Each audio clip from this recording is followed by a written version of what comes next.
What is up, everybody? Welcome back to another edition of the PHNX Rising podcast presented by DraftKings Sportsbook. My name is Ramon Chavez. I'm super happy to be here. And alongside me, as always, Owen Evans. How you doing, sir? It's going to be another long week, isn't it? I can just feel it already. No sleep. As much as I love the Open Cup, sometimes these Wednesday games just are a bit much, aren't they? Yeah, definitely for sure. And in the house, we also got Peacemaker, Mr. Peacemaker, Sean the Paz. He's gonna be helping us out today. Yo, how we doing, fellas? Yo, like that hat. Thank you for the help today. Of course. Make sure to hit up the chat with the hashtag Deadwin as usual. Yeah. Oh my god. Back, baby. Edwin escaped. I recaptured him. He is now back in my nondescript location. I'm filling in for now. We appreciate it. If the FBI are watching this, that is Sean's confession right there. No, if the FBI are watching this, that is a joke. They were laughing, so very convincing. Very convincing. All right. Thank you so much. And if you guys haven't yet, thank you. Go ahead and subscribe. Like and share this video. It really helps us out here at PHNX. And a shout out to everybody that's on the chat already, bright and early here with us. We always appreciate it. There you go. Some Deadwin comments on the chat already. We have a great show for you today. Of course, we're going to be talking about tomorrow's matchup against New Mexico United in the third round of the U.S. Open Cup. So that's going to be really great. We do have something from Rick from today's press conference, so that's going to be really fun. We're going to be checking out the results of the last weekend's USL action, a lot of surprising results.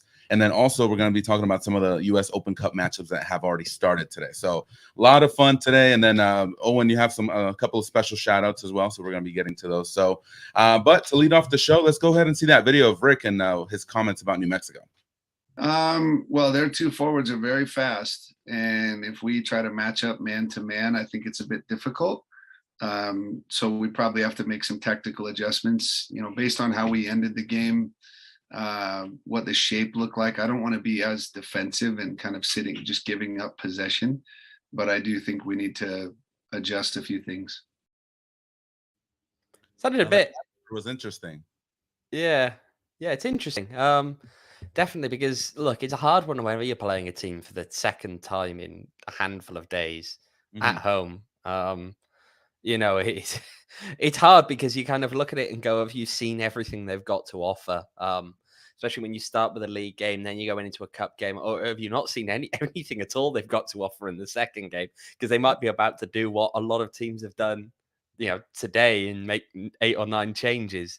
It's really tough to tell. Look, the one thing that he did point out there, and this was something that I think we saw a lot of in that game on Saturday, is that they were really quite on top for large spells of the game. New Mexico, despite the fact they couldn't find a goal, they were pressuring Rising for a lot of that second half. And if you go into a game and play like that for 90 minutes, you're going to struggle. So I understand where Rick's coming from. Of course, when he mentioned about kind of the way they adjusted late in the game, what we saw there is we saw the three centre backs in there. In Kev Lambert stayed back there, Joe Farrell, Manu Madrid comes in as well, and so it kind of gave them a bit more of a firm central defensive grouping there, which is pretty important when you're expecting your fullbacks to be as attack minded as they are.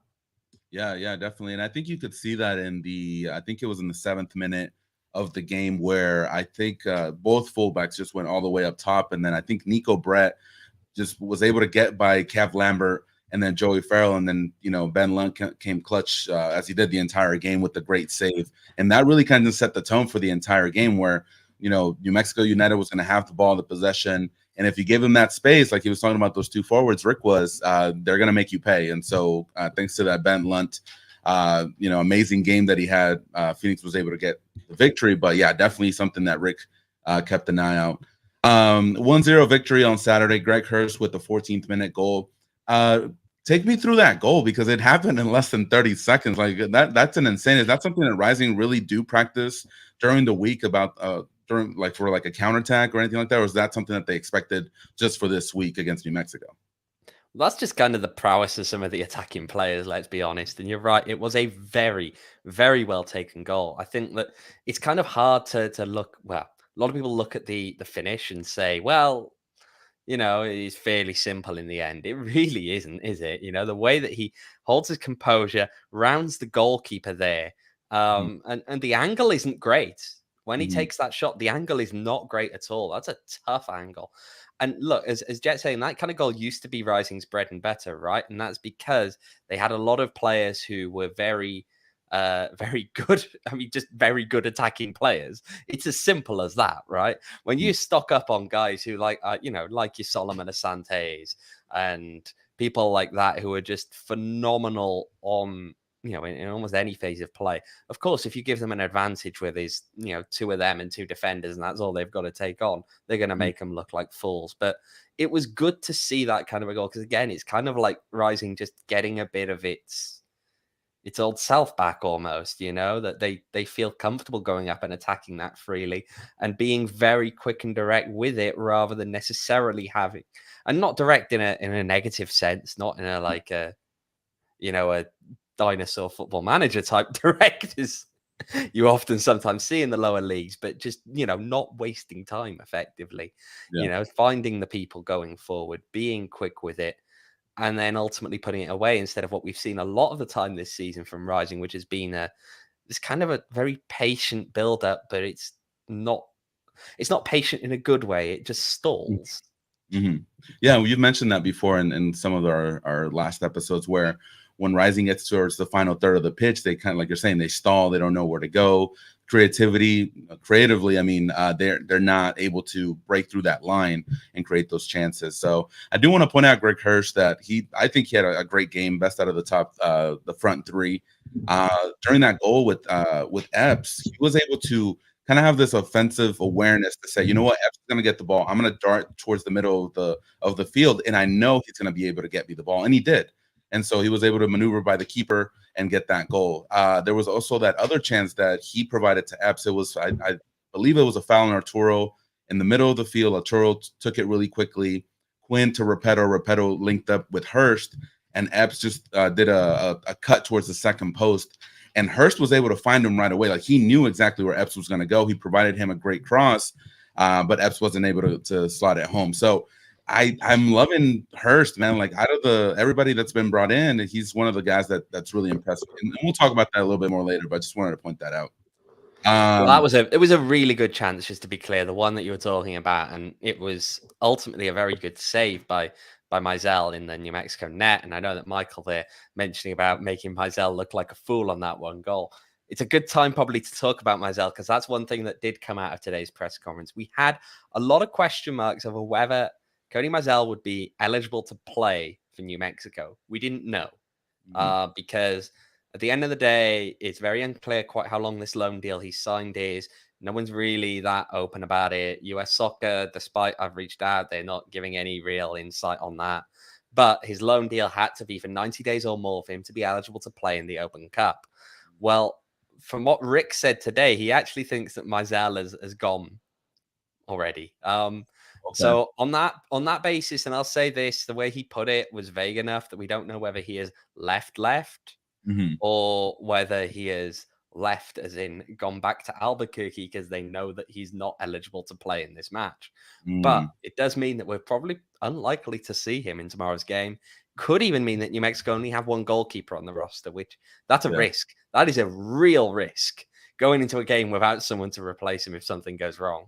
Yeah, from looking at here, it's Ford Parker, right? And he's the one that started in their last U.S. Open Cup game. So, and he started very few games. He's played very few games over the last few years. So, you never know. You never know. It's one of those games that Rick always is. Well, he's been saying this a lot this season. They're not taking enough shots on. Guys like Luis accepted, who just seems to smack them from anywhere.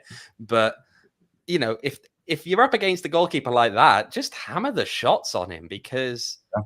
When you think about it, he's not going to keep all of them out. If you put 5 or 6 shots on target, is he going to save all of them? The likelihood is no. So, yeah, especially if he doesn't play at all, like he in this case. So, speaking of goalkeepers, Ben Lundt, USL Championship Player of the Week. What do you think about that?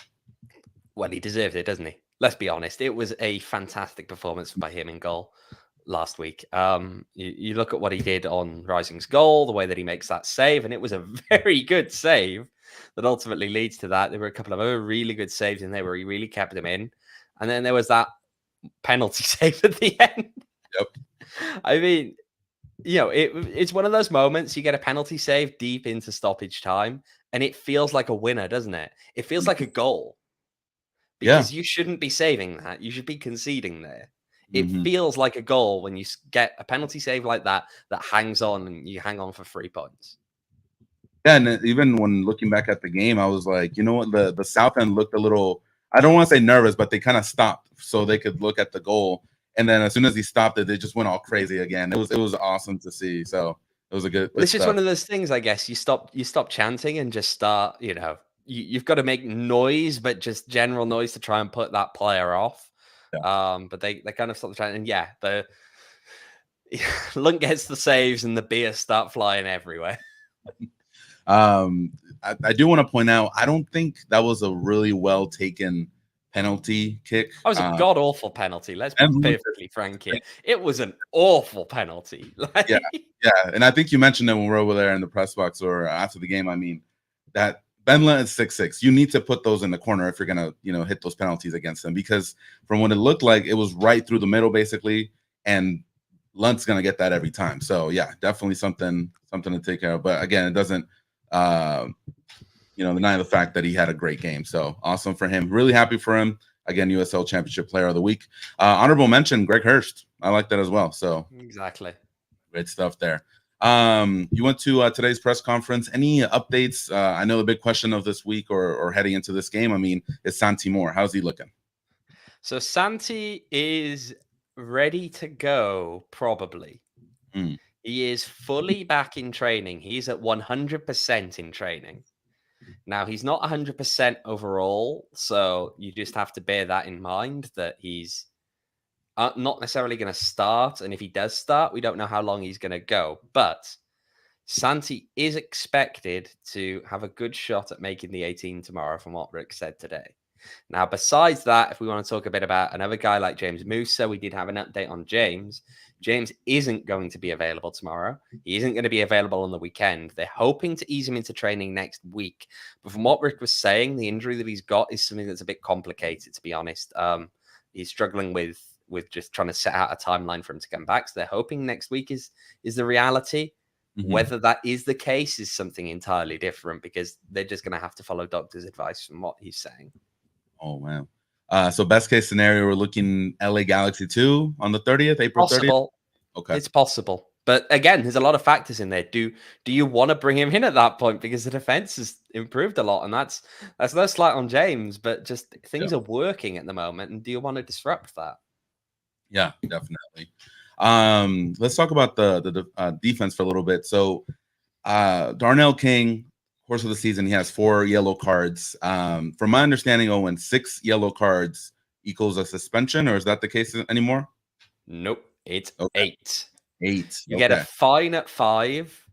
You get a suspension at 8. There's also the good behavior initiative, which means that if you go a spell of, I believe it's 5 games without a card, they actually wipe one off the total. Okay. In terms of calculating a suspension. So yeah, it's 8. They changed it to 8 last season. So now it's become a lot less likely that you get them, but admittedly at the rate that Darnell's picking them up, he's on course for a suspension or 2. Is that Darnell's fault in a way? Do you feel he's playing too aggressive? Or in my opinion, last game, I think the referee was kind of quick with a lot of his cards. Not necessarily just with Darnell, but with the rest of the team. It's a good question. I think that the thing about Darnell's cards that he's getting, the majority of the time, they're not for the actual severity of the foul in terms of, is it careless, reckless, or excessive force? And, go on, I'll get into the little laws talk here, just so for those of you who aren't aware. Yeah. So a foul that is careless results in a free kick or a penalty kick. A foul that is reckless results in not only that, but a yellow card. And a foul that's committed with excessive force is a red card offense. Okay, it's a sending off offense. So it's not necessarily the fouls that he's committing are rising to the level of being careless. It's more that a lot of them, situationally, when you look at them, are stopping a promising attack, which is a specific kind of subset of the broad catch-all of yellow card offenses called unsporting behavior. And so a lot of things go into determining whether you're stopping a promising attack. So one of the common ones is that, I mean, everyone knows about the, we shorten it to DOGSO, but the red card when it's effectively you're denying an obvious goal scoring opportunity. Everyone knows about that one, right?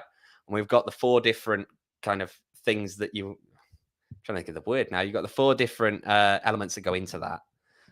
If any of those are missing, or if one of those is missing, say you often have a situation that's stopping a promising attack. Or alternatively, you have a foul, there's just generally a lot of space to move into going forward.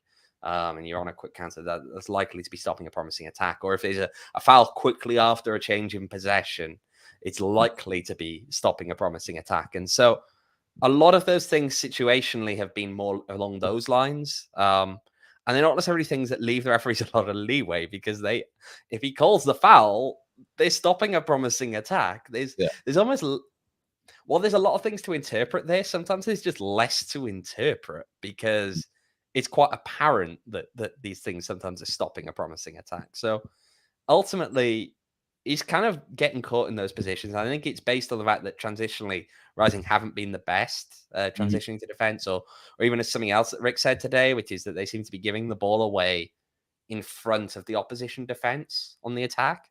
And so it's letting the opposition launch those quick counter attacks. And it's being trapped in those situations, and he's often the one committing the foul, and therefore having to track back. He's the one getting the card pulled on him. Yeah. Durden423 says he's too reckless. He seems to throw himself into people all game. I kind of got the feeling in the beginning of the game, but now thinking about it, I do see your point, Owen, where because of his duties defensively and because he pushes up so high, when they lose the ball in those situations, it's mostly going to be him getting those yellow cards. So hopefully, they can keep that under control and it doesn't turn into 8 yellow cards. So that way there's no suspension. What changes do you expect for tomorrow's US Open Cup game? Do you expect maybe a Alonso for Lundt or center back pair? What do you think about that? I wouldn't be surprised at Lala for Lundt. I also wouldn't be surprised if, and I know Rick was saying about not wanting to be too defensive, I wouldn't be too surprised if they lined up knowing the kind of way that New Mexico attack with that kind of 5, or if you want to say 3 at the back. Because even though it might look on the face of it to be quite defensive, it does free up those fullbacks a lot more to get involved in the attacks and not have to worry quite as much about, how aware they have to be of what's going to happen if there's a counter attack and all of that. And it does open up different options then if you go down that route. So that could be an interesting one. I wouldn't be shocked if we saw a guy like Antwi back out there. I know you want to see Antwi out there, don't you? But let's go. I wouldn't be too shocked. I'd be disappointed if you saw, for example, a guy like Greg, who's on good form, dropped. I understand that there's a need for rotation, but equally, some of these guys, they're on good form. You don't want to risk kind of affecting that rhythm in that sense, and they want to be out there. Let's be honest, professional footballers, they want to be out there every game. It's interesting. I don't know quite what we're going to see. And we've been talking about what New Mexico are going to do as well, because, hey, they didn't play a USL game for 2.5 weeks before playing Rising on Saturday. Are they quite as fatigued necessarily? And maybe they are. They've also got a home game against San Antonio, which is likely going to be a big game for them on Saturday. So maybe we will see more rotation. And then maybe we'll see more guys like, I believe Josh Suggs was on the bench. He's someone who's been there for a while. Maybe we see more of him. I'm definitely not bringing him up because of Michael's earlier comment about how they can collectively play keeper. And we all know Josh Suggs' comments about the collective from 2019, about how he disliked everything that Phoenix Rising stood for because they were the individual and New Mexico were the collective. Yeah, it's some weird. This is a weird, just again, some people will say it's not a rivalry because they don't win, because New Mexico can't win these games, but it's a weird rivalry. We've had such a weird string of games. Yeah. And all things outside of the games that have just all kind of added up. I think that's what makes it a rivalry, It's like having those New Mexico beating Rising and those penalty kicks, and then now with this last minute, save at goal from Lundt. I think it kind of just builds it up a little bit more. So I like it. I like it in a sense. But yeah, as far as goal, I'd like to see Lalo. I think Lundt deserves a break after that great performance. I wouldn't mind seeing maybe Joey Calistri for Epps, maybe on the right-hand side. The New Mexico killer. There you go. The 5 in the back idea, I'm really like kind of looking forward to maybe seeing that. And just like you were saying, it kind of takes off some of the defensive responsibility from those fullbacks. And if they do lose the ball up top, they can maybe at least try to press New Mexico a little bit more and try to gain the advantage in that sense. So if we can see it, I'd be a fan of that just to see how that works out. And then it also, to be clear, would get Manu in the squad as well without having to drop one of the other two. And we know that Manu's also been a threat in the air up top. So yeah. And so one key question is, do you think Joe Farrell will start his 101st game on Wednesday? He's logged over 400 minutes this season. You give this guy yeah.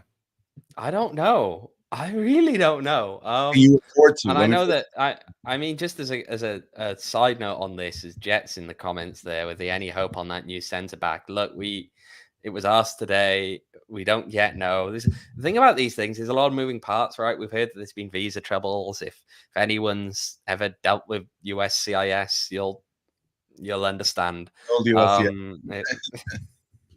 If when you look beyond that, though, just then you have to submit stuff to the league, and the league do their thing, and they're very particular about when you can announce people, and you've got to submit the stuff to the federation because it's an Open Cup game.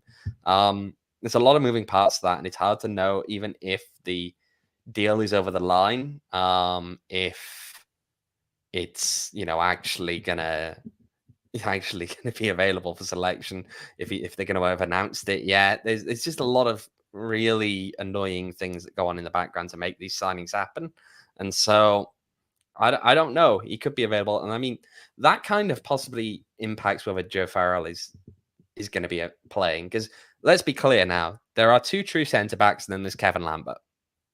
Mm-hmm. That's who we've got. That's who there is. That's all there is, because James Moose is out injured, and he's not going to be available. Noel Dunn's out injured. He's not going to be available. I'd be surprised to see Jonah Levin. So I really don't know. I think, again, Farrell, if you ever speak to Joe Farrell, there are all players want to play, but Joe Farrell wants to play. Yeah. And that's what I'm saying. Like, will Rick take that, bite that bullet of like, hey, this guy's played I'm sure every single game this season. Maybe give him a little bit of a rest, maybe just keep him on the bench and see, Then has he looked like he's flagging? Has he looked like he's struggling? Yeah. Well, then exactly. There's a point here where each player is different, and the amount of minutes that they can handle is different. Worth noting, and Rick said this, when it comes down to the rotation, you have to think of a hard Wednesday session for the club is 60 minutes. So there's 2/3 of a regular game done. Now, it could be twice that because it could go into extra time. Yeah. But there's 2/3 of a typical game is just what they'd usually be doing in training anyway. So in that sense, they're already really... Yeah, exactly. Like, you're not necessarily adding minutes and adding more stress to them that they necessarily wouldn't have had if they have a particularly tough Wednesday training session, which by the sound of things is something that they do.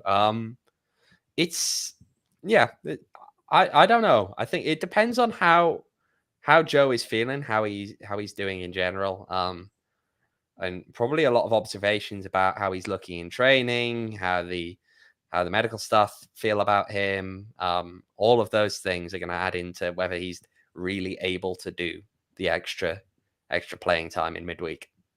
For sure. Like Max's. Also, shout out Blaze Hardy. Sorry, can we shout out Pat Moses there with Blaze Hardy? It's time. We want to get the Blaze Hardy party going. Come on.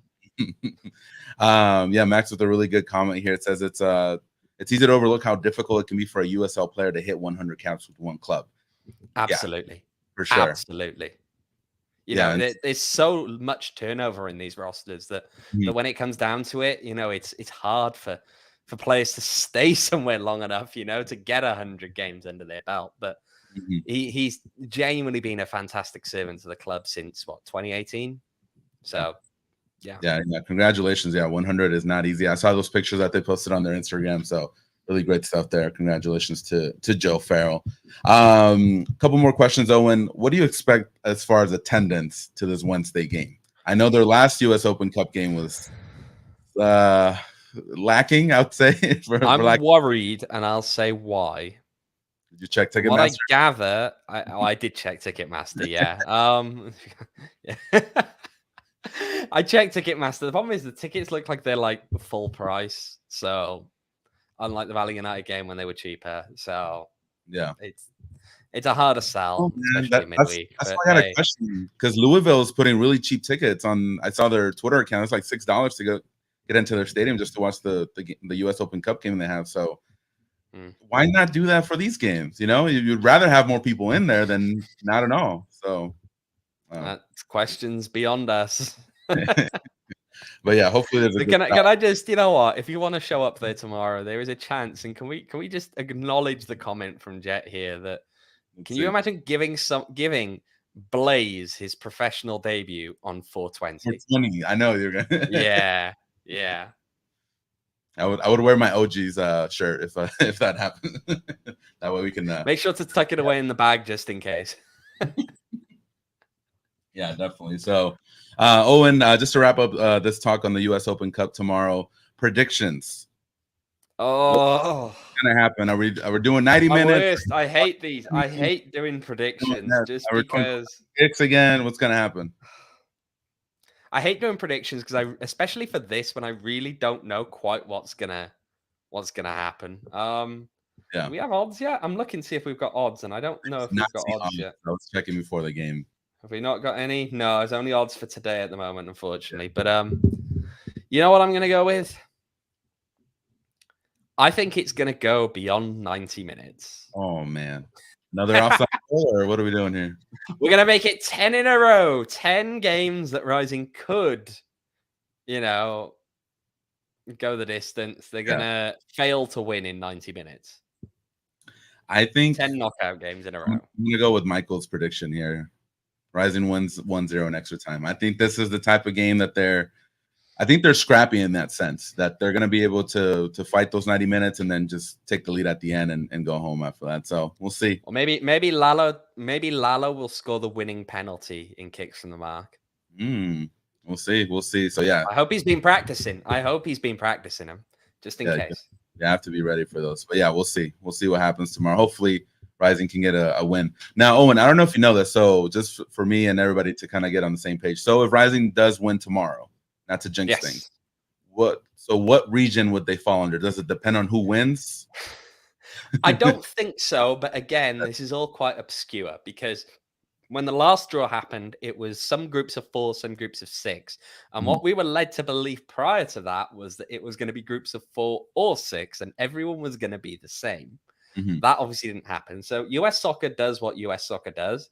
Per our understanding from what it says here, in all the stuff that US Soccer have put out, it will be 4 again, groups of 4. So just 4, everyone will be in groups of 4.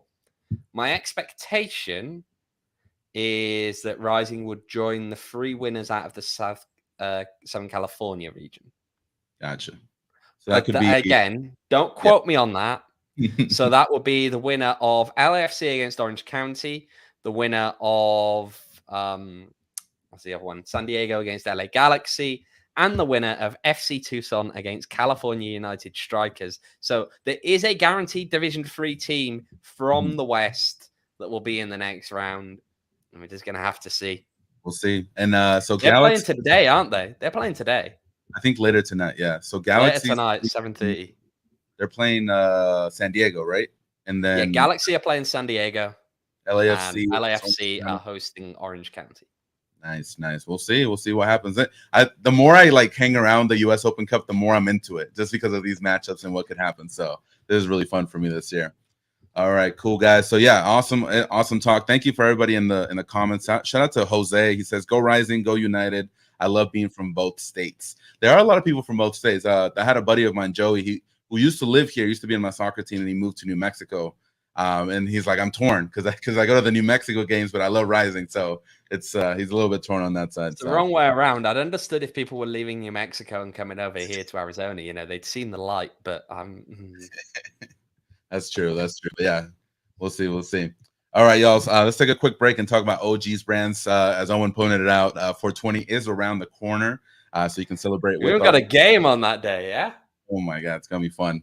You guys can celebrate with our friends at OG's for 420. They're good people with amazing scratch-made THC gummies. Our PHNX fam hung out with them at Buds-A-Palooza this past Friday in downtown Phoenix, and they gave away 2 tickets to Game 1 of the NBA playoffs for the Phoenix Suns. And if you weren't able to join the fun, you can still show our friends at OG some love. They have amazing flavors like orange creamsicle, tropical, and watermelon. So really great flavors from there. And if you're interested in trying the amazingly delicious variety of flavors that OG's Brands has to offer, you can go to ogsbrands.com. That's OGEEZ brands.com to find an OG's near you. And again, 420 tomorrow, so you might want to stock up, man.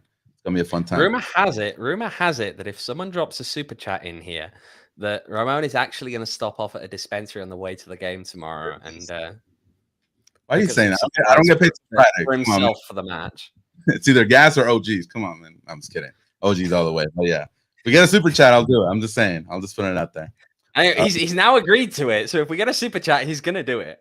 Why do you always do this on these videos?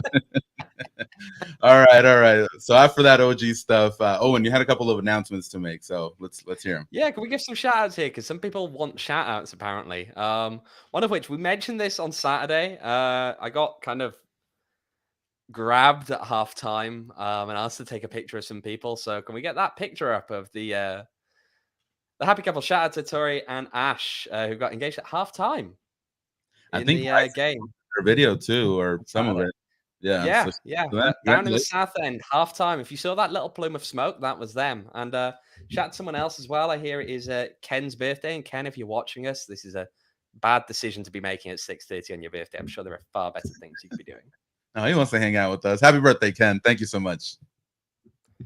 Awesome. All right, that's about it. But if anyone wants shout outs, just message us. Like we're the game. We're down for shout outs. We're always down for shout outs. All right. Yeah, for sure. Owen, let's transition here and talk about the USL results during the last week, during this last weekend. I think the game of the week to me, besides the Rising in New Mexico, was that San Diego Loyal versus Louisville. I got a chance to watch the highlights. That was a crazy game, man. Oh man, Sean. Oh, Jesus. The Peacemaker coming up big. All right. Now I got to go to ogsbrands.com to find one near me. Thanks, Peacemaker. I got you. No, you set it up. You think I was gonna you gave me the opportunity. I had to do it. You think I was gonna let that go? Oh my God. See? Dang it, Sean. All right. I'll do it. I'll do it for us. Thank you. He's gonna do it. Let's go. God, look what I got into. But yeah, the USL results, Owen, what's going on over here? What's going on? It was a weird weekend, wasn't it? Let's be honest. And no game took that more than that 5-2. That San Diego Louisville game. And I watched it back afterwards. For a starter, what a poor performance from San Diego's goalkeeper. Let's be clear. Or just their defense in general. And the goals that they conceded, excluding the penalties, it was bad, right? Mm-hmm. They were poor. They were really, really poor. And I think that they ultimately deserved the loss, let's be clear. And all of those penalties as well, the penalties, the red cards, I have no issue with any of them, which is strange in a game that's had 3 penalties and 2 red cards. Normally there's some kind of ways you can get picky about it, but I felt like they were all reasonable, to be honest. Yeah. Look, it was even looking at some of the other games, it's just... Yeah, it's and to Jet's comment here, John Morrissey, they were highlighting the fact that Louisville, when there's defensive mistakes in the back, they take advantage of them, and that's why they're the best team in the league right now. So they were, and you're right, they were really taking advantage. I mean, that first goal in the first couple of minutes, I don't know what they were doing. I really, really don't know what what San Diego were doing there defensively. You look at the second goal, ignoring the penalties in the way that it was just kind of dropped. Like The goalkeeper goes to collect the ball from a corner and just kind of runs into his own guy and spills the ball. And then even the last goal, I think the keeper's not really committing. Yeah, some weird stuff during that game. Yeah, that's definitely not the San Diego we've been seeing throughout the course of the season. Oakland got their first win, 4-1 over Loudoun. That was really good. Big for them, and big win as well. It's huge for a team that have been struggling there. And Juan's boys are, it's super chat. I've got another super chat in here. And we root for DCFC that just took down Columbus. It's DCFC a danger for Louisville in the East. Thank you, Rob, for that super chat. Owen, what do you think? The Nisa All-Stars. We've got to be clear. Yeah, they are overperforming for what they are. And that's in no small part down to the fact that they are well coached. Trevor James is a very good coach. And you see some of the adjustments he makes in these games at like halftime, and he reads the game very, very well, and makes the right kind of changes like that, which it's hard when you're up against teams like that. And, ultimately, the Kiwa Stadium is not an easy place to go and play. A lot of people will point to the fact that there are. Well, it's such a small stadium. That's the thing, right? You see the footage, right, where like there's barely enough space for the bench because to fit the pitch in there, it's it's a struggle. They had to repaint it because it wasn't wide enough. Wow. But look, I think Pat's ultimately right there. They're really not deep. Okay, this is a team that has very, very little depth at all in it. So at some point, there is going to be probably a struggle. It's going to come in a couple of weeks' time, possibly, especially even, as much as they can all be happy about this Open Cup win today, that's something that kills teams. It kills teams that aren't deep. New Mexico found that in 2019 when they went really deep and they just didn't have sufficient depth to make that work. It kills teams, and especially when you've got as little depth as Detroit has, which, to be clear, is very, very little depth. You're going to have one or two injuries rack up, and it just completely guts their ability to do what they do. It's tough, but again, they're one of the teams with the least financial resources in the league, from what we all understand, which makes things tough. Maybe though, if Detroit were letting drums in today, maybe the result would have been different. I hear they weren't letting drums into the stadium from Columbus, which was interesting because there was some talk about blaming it on the league rules, which of course we clarified this morning. Nothing to do with that in the league rules. It's interesting. I think that a lot of the talk here is right, and they are going to struggle going forward, just because at some point they're going to run out of depth. I'm happy for them. Their first year in USL Championship, they take down an MLS team, and that's something to commend them for. And like you're saying, they can enjoy tonight, but going forward, it may be a struggle. The fact that they ended up with the win, but Rob, thank you so much for that super chat. We really appreciate it. Thank you again. If you guys want to drop more super chats, and no, Sean, no, 2 super chats does not mean 2 OG's edibles tomorrow. Just to let you know, I gotta drive home. After the game. But yeah, great stuff. Colorado, they going back to the USL Championship last week, and they lost to Memphis 2-1. So that was a little bit of a surprise. Maybe not the way Colorado's been playing, but definitely something to see. LA Galaxy 3-1 over Monterey, tied between Orange County and Sacramento, and then San Antonio eked by El Paso 1-0. I thought that was really interesting because El Paso had a few chances based on the. It's a tough game. It's Copa Tejas, right? It's tough. Yeah. That's two teams that are. There's a lot of dislike between a lot of those clubs, not in a bad way necessarily, but on the field, there's a lot of desire to get the one over each other. So, hey, it is what it is. Those kind of rivalry games are often closer than they should be. And so I think that's what we saw, really. Definitely. Never a dull week in USL Championship. Never a dull week. Moving on to the US Open Cup. Of course, we just got the result here, Detroit over Columbus. From what I see, Owen, and correct me if I'm wrong, Phoenix versus New Mexico is the only all USL matchup in the third round. I believe you are correct, right? But let's look at what some of the other USL teams are doing right now. At the moment, this is live actually, but South Georgia Tormenta are 2 goals up away to Birmingham Legion. Oof. Big result. And it's halftime. It's Dallas 1, Tulsa 1. Oh, that one's fun. Okay. So, then there's obviously other chances for upsets of some others tonight. LA Galaxy against San Diego. That's one that's actually getting a lot of talk because of course, Landon Donovan going back to his former club. But do you think that San Diego can get a result at LA Galaxy? We'll see, depending on what Galaxy tied this last weekend against Chicago Fire. They're playing away. So we'll see. We'll see what kind of squad they put in. And I think that's basically the talk of US Open Cup, at least in the beginning stages. Are they going to field their best team? Are they going to put their stars against these lower division teams? So we'll see. Can San Diego do it? I feel like they can, but it's going to be a tight one. It's like a 1-0 or something like that. I think it all comes down to, can Nate work out how to get it done in that game? Because I don't think Landon will be the one coming out with how to get that done. Another interesting one was Louisville City. I don't think they played tonight. I think they play tomorrow. Louisville City versus St. Louis City 2 from MLS Next Pro. So that one's going to be interesting. St. Louis, of course, they're going to be joining MLS here pretty soon. So that's going to be an interesting matchup. And then I have Rochester, New York FC, again, of MLS Next Pro against FC Motown. So that one looks interesting. That's going to be really fun. Why? MLS Next Pro. I'm going to give this one a skip. I'm skipping these leagues. Okay, whatever. No, I'm not feeling MLS Next Pro. We'll see. We'll see how they do. Richmond Kickers, USL League 1, North Carolina Fusion under 23, USL League 2. So those are really, really some of the lowest divisions that are left. So looking forward to that. NC Fusion are one of 2 open division teams, I believe, that remain in this competition. And there's one other, isn't there?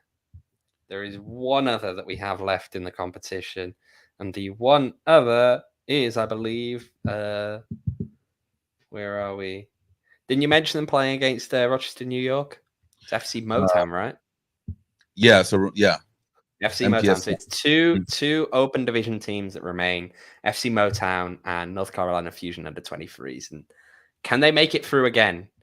Notable that, of course, neither of them managed to get through. Neither managed to draw an MLS team. So, yeah, so definitely some good stuff here. So, and again, you can watch every game on ESPN Plus if you have it. That's going to be some really fun stuff tonight and tomorrow.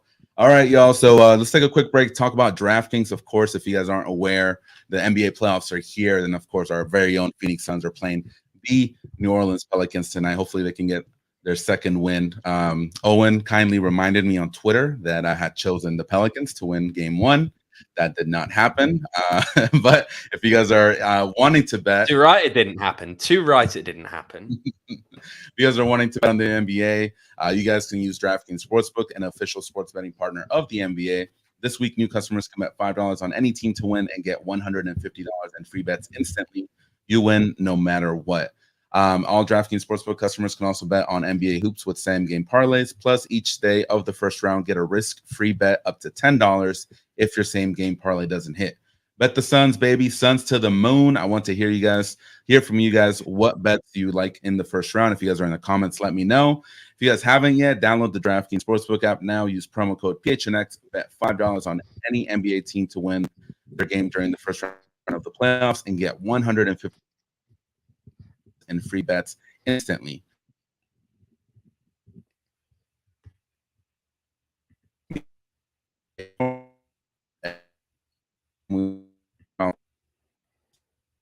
I feel like we're getting some internet troubles here. Does the Peacemaker want to hop in? And I was gonna. Internet's over here. But yeah, new customers only, minimum $5 deposit, eligibility restrictions apply. Ramon, DraftKings.com/sportsbook. Am I out? What happened? We lost you for a lot of that. Do you need to start over because my internet is not working out? Do you want me to ad read for you? I'll tell you what, let's get Sean on this. Let's get Sean on this. He might have better takes than the Suns losing game 1. Yeah, well, I'm not that crazy. I never would predict the I never would predict the Suns to lose. They're going to sweep this series. So Ramon is crazy for that. But like Ramon said, download the DraftKings Sportsbook app. You get place a bet on any team to win their game, and you get $150 in free bets using promo code PHNX on the DraftKings Sportsbook app. It's 21 plus, Arizona only. Gambling problem? Call 1-800-NEXT-STEP. New customers only. Minimum $5 deposit. Eligibility restrictions apply. See DraftKings.com/sportsbook for more details. I need to start betting on USL is what I want to do. You do. You know, there's a lot of things come up normally about the day before. All the odds drop for that. So how have you yeah, have you been betting on USL?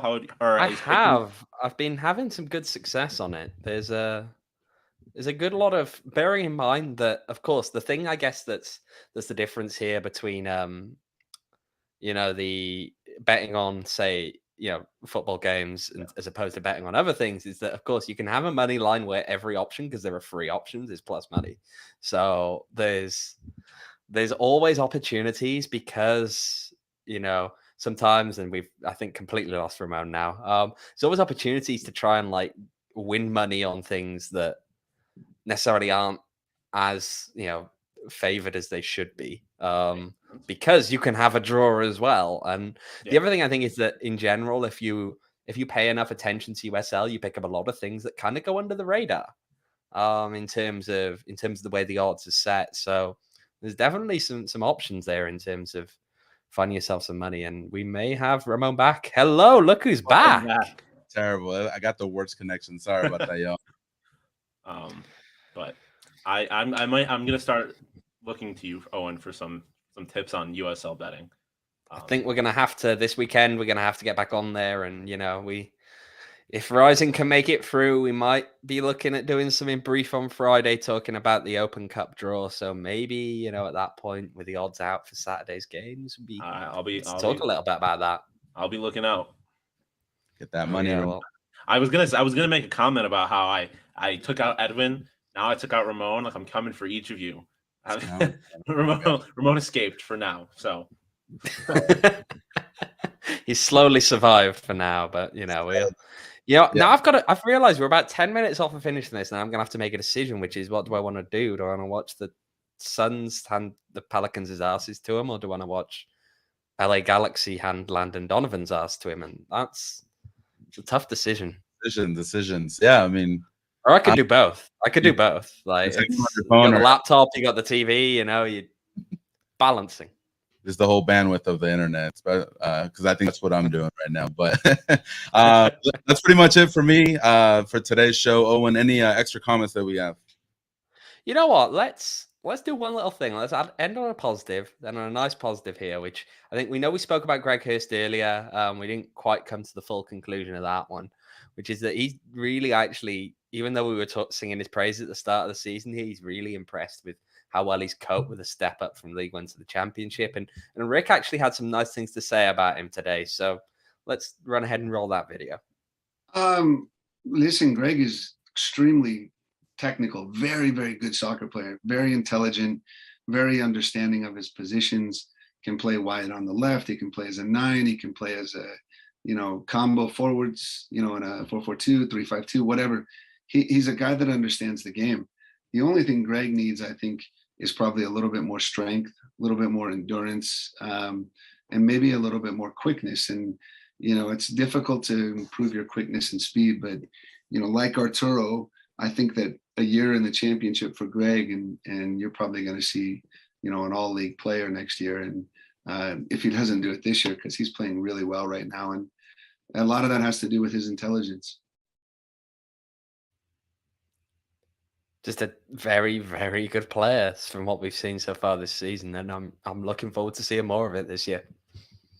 Yeah, no, I think that was one of the things we were talking about in our earlier shows this year. Like, how would Greg Hurst adjust to the level of play in the USL Championship? And I think he's done perfectly fine. I pegged him maybe a little bit lower than Repetto, but I think Hurst has come out and said, you know what, I'm gonna take everything and I'm gonna do what I can. And I think Rick, one of the things that I like that he said was his awareness, his ability to see the field, know where to be, know where to go during the course of play, I think really helps Greg.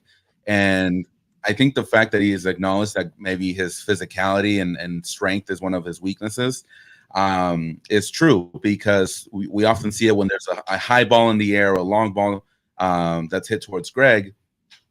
Greg will sometimes, or Hurst, I mean, he won't really go for it too much, because I think either he already knows he's not going to win that matchup, or the strength wise, he just doesn't have what it takes to go against those center backs. But in the same case as Arturo, like Rick said, maybe if he puts in, another year in the gym, gets that strength back up, I think he'll be a really good player. Yeah, I'm really looking forward again to seeing just, how far he can go this season, and indeed, if he's still here next year, just how well he can perform then. Yeah, definitely. I do want to shout out everybody in the comments. You guys, again, make it super exciting to be part of the PHNX Rising podcast. Can we shout out all the people who hopped in with the super chats to help make sure that Ramon is on the OGs Sean. Tomorrow for 420 for the 420 game? That's why I disconnected my modem, because I didn't want more super chat. I'm just kidding. That's not what I thought. But yeah, no, thank you to everybody in the comments. Rob, thank you again for that super chat. Michael, making it always fun. Jet, Pat, Blee, Jose over here. I haven't seen him before. Thank you so much for being part of the chat today. So tomorrow we will be at Wild Horse Pass for the U.S. Open Cup game against New Mexico. We will have a live post-game show, hopefully after 90 minutes of play. But hopefully, as long as Rising wins it in 90 minutes of play. Exactly. Good catch. I mean, if we have another of those days where we don't leave that stadium until midnight because it just goes on that late, I'm not ready for the rest of the week after that. Yeah, it's gonna be tough. Sure.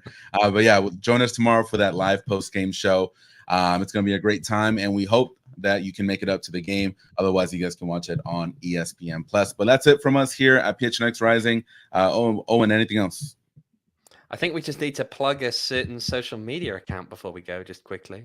Yes. I haven't said it today. So go ahead. Come on. So if you haven't yet, you guys can follow us on Twitter, PHNX__rising. Double the underscores, double the fun, and apparently double the internet interruptions today. So there we go. All right, y'all. Thank you so much for joining us on the PHNX Rising podcast. We will see you next time. Take care. Have a good night.